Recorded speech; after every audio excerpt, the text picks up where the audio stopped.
And one thing is for sure, I mean, this time last year, I think most people were kind of contemplating what the impact of AI was going to be, right?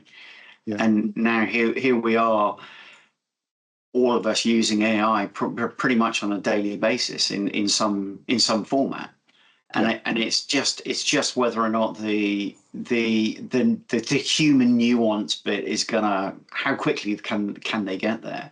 But already, that there are, there are futurists talking about talking about the ability to have AI bots which will be 4 times, the human IQ. I mean, it's kind of mind blowing, and I think where a lot of people, including myself, about yourself, but including myself, where you kind of AI is coming, Yeah, you sort of don't really want to engage with it, but you're going to have to engage with it, because if you don't, then you're going to be left behind. I'm a coach, and I'm like, no. I'm very dismissive of it. You never replace the ability for me to build a relationship with one of my clients, and the trust, and so on and so forth. But I think it all depends on the individual, and I do think it all depends on why you want to have that coaching. What do you want the coaching for?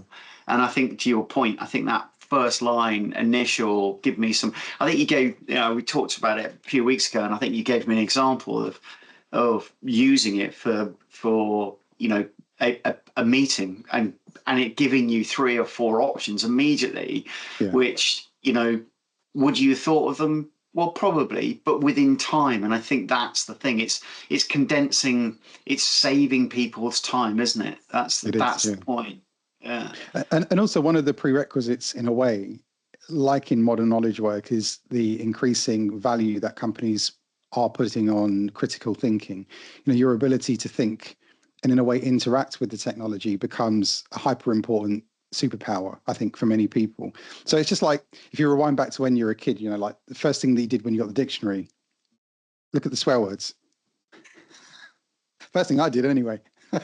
Look up the swear words. You've got access to this unbelievable compendium of human knowledge, 100,000 words, and the first thing you do is look for some smart, But the thing is, and you can give 10 people access to all of the knowledge that exists. One person's going to use that in a much more sophisticated and evolved way than everyone else. And this is the thing: the technology is the technology, and it's going to be a pretty level playing field in terms of the tech is concerned.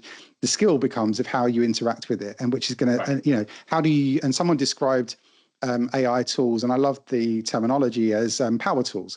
It's like, if you're a carpenter and I'm not, and you've got access to these amazing carpentry tools, what you're going to produce is a million times better than I am, because it's something that benefits an already innate skill that you've got and developed.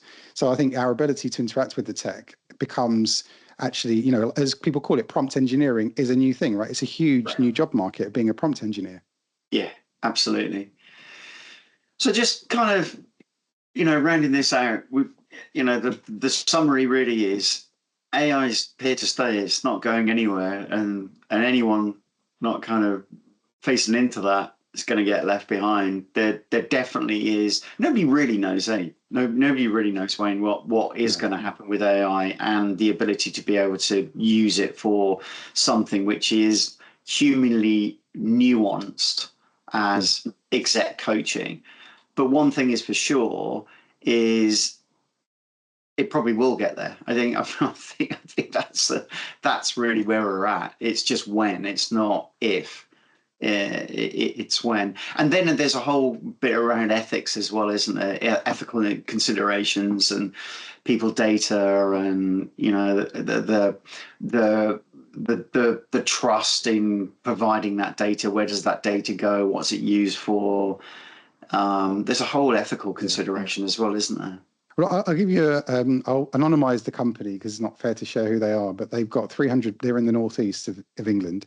They've got 300 people, and I met with the CEO and the leadership team a little while ago, and they've explained to me they've already bought the technology, which is going to reduce that headcount from 300 to, he estimates, 27 people. Wow. And I said, okay. And I said, what happens to the other, do the maths, 200 and what is that, 63, 67 people, what happens to those people in the organization? And he said, well, we don't know. So this is an area, it's quite rural. They're the biggest employer in that area. You know, are these people going to become, the 270 odd people, are they going to become economic migrants and try their chances in another part of the country? Right. No. Actually, one of the fascinating things, if you look at the genealogy of, you know, the English going back in time, we've got a very low ability to move or desire Right. to move. So most, you know, most parts of the country, people have been there for a long time. Yeah. It's not normal. You know, like go to the US, you know, people regularly move Yeah. around quite a lot. It's quite a normal Yeah. thing. Not so much here. So, you know, what happens to those 270? And I think this, again, it sort of begs another bunch of really interesting questions, isn't it? That actually, in theory, universal basic income, which is where our conversation went, kind of feels like one of the only options in a way, because what else is there? There's no other industry to employ these people. The fascinating thing was the motive of the owner of the company is to reduce costs, and he's going to reduce that cost significantly, which means the shareholders benefit.